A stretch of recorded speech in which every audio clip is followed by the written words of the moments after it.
The USB Wireless Brawler 64 featured in today's review was provided courtesy of Retro Fighters. With the release of the Wireless Brawler 64, N64 fans were treated to their first taste of excellent wireless gaming on Nintendo's 5th gen console. With numerous improvements in form and functionality over its wired counterpart in most regards, the controller makes for a solid addition to any N64 player's collection. One of the things I put on blast in my review for the controller, though, was its lack of PC support. It was unfortunate to me at the time that I couldn't use the controller to get an excellent N64 emulation experience on my PC to mirror what I was getting on the console. But now, Retro Fighters has released a new USB version of the Wireless Brawler 64, and just as I had hoped, it can prove very useful for N64 emulation, amongst other things. The USB Wireless Brawler 64 comes in a box nearly identical to that of its N64 counterpart. You get the same look at the Wireless Brawler 64 and N64 inspired stripe. The box still takes on the color scheme of the controller itself and gives you an outline of all its key specs. The only difference between the two is the notation for PC and Switch compatibility instead of N64. Inside the box you'll find your Wireless Brawler 64, USB receiver, USB-C charging cable, Retro Fighters keychain, and finally a user's guide.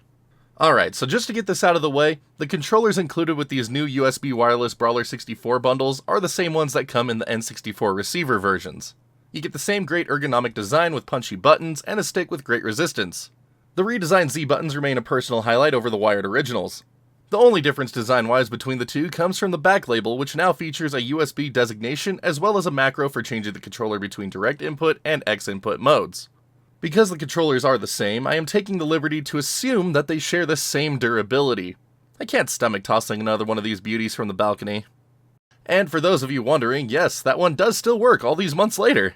The included USB receiver has a nice design with the Retro Fighters logo and ridged sides. An LED indicator resides just under the logo, and a cap is placed over the USB connector for when it's not in use. The classic gray color scheme matches the controller well. Hooking the USB Wireless Brawler 64 up to a PC is very straightforward. Plug the USB receiver into your PC, and sync up the controller. The controller defaults into its direct input mode, but you can change to X input on the fly for better compatibility in modern titles.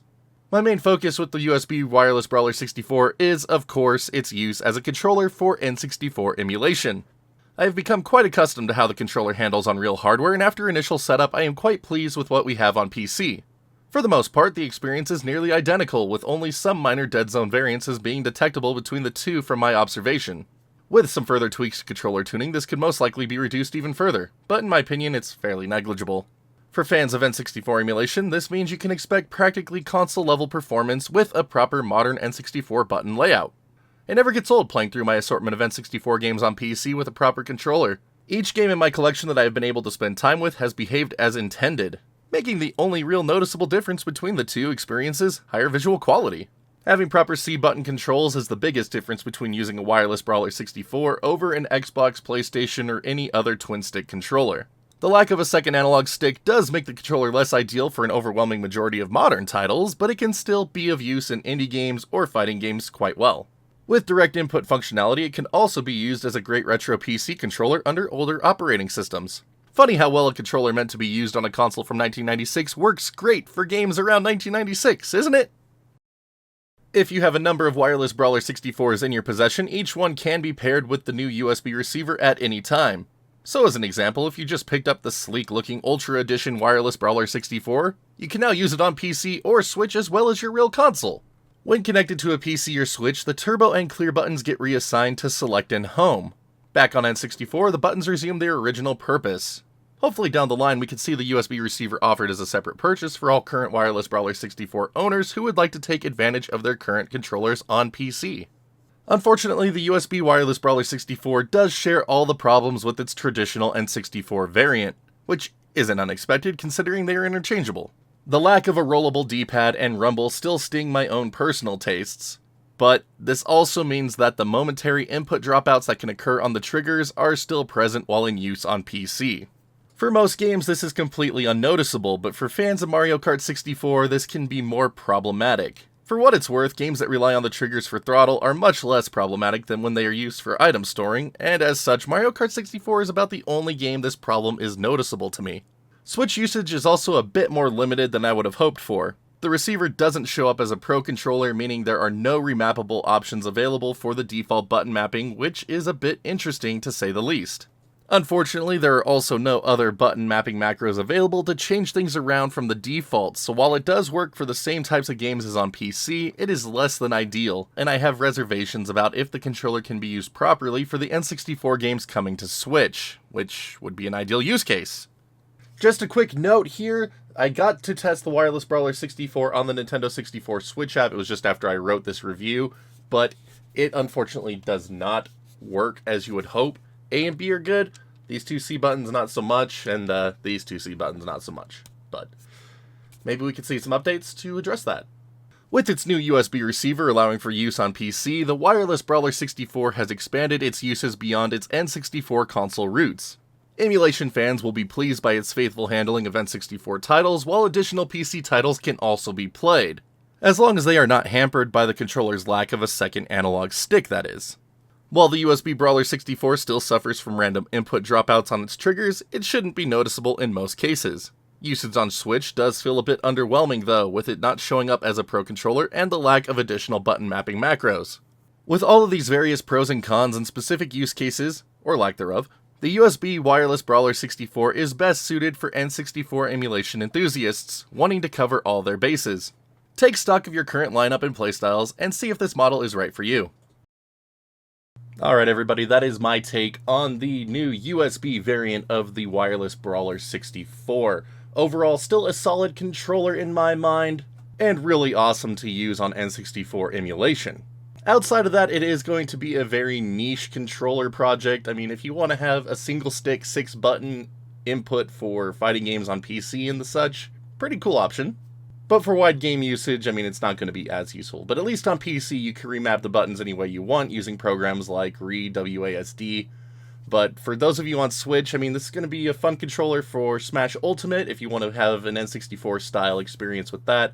Otherwise, it's a lot more limited with no button mappings and that kind of thing. And I would also like to stress that the trigger dropouts really aren't going to be that big of a deal in most use cases. The footage that I showed you in this review of Mario Kart 64, those are the 3 instances that it happened to me throughout that entire circuit. And that's on the extreme side. There's other circuits that I've gone through that it doesn't happen at all. I literally went with the worst case scenario in this footage, and it was only 3 times throughout 4 races. And I mean, Rainbow Road is long, and it only happened once. I wanted to share it because it happens, but again, it's really not that big of an issue. But, I mean, the information's there for you, and I want you to have it, so you can make your own informed decisions. But now, a big shout out once again to Retro Fighters for sending this controller out my way to test and share with all of you. Super grateful to have been able to work with them over the last couple of years in a review capacity, and looking forward to their upcoming GameCube, PlayStation controllers as well. Oh my gosh, I cannot wait. But what do you all think of the USB Wireless Brawler 64? Are you excited that you're going to finally be able to use them on PC, or are you going to wait and see if maybe they come out with just a USB receiver? Let me know in the comments below. I'd love to talk about it with all of you. But, alright. Now, if you could all do me a couple of huge favors here. If you haven't already, hit that thumbs up, thumbs down button, just depending on how much you like today's video. And if you haven't done so already, be sure to hit that sub button so you can see when new videos go live on the channel. Lots of reviews coming your way, and just love having you all along for the ride. Now, for those of you that might be a little more interested in helping support the channel, you can also check out that join button somewhere down here on YouTube, or the Patreon link that'll pop up over here in the bottom right-hand corner. Little goes a long way to keeping this place up and running, and also allows me to do projects from companies that aren't as nice as Retro Fighters, who don't send me stuff, so any support towards those types of things is also very welcome, and we're just so grateful to all of our current champions. Y'all are our rock stars. Just amazing. Thank you for continuing to support us and believe in what we do here. Just so amazing. Thank you. But that's going to do it for this one. So until next time, my wonderful internet peeps, you all stay awesome. We'll see you back next video. I don't know what I'm doing. Whatever. Later.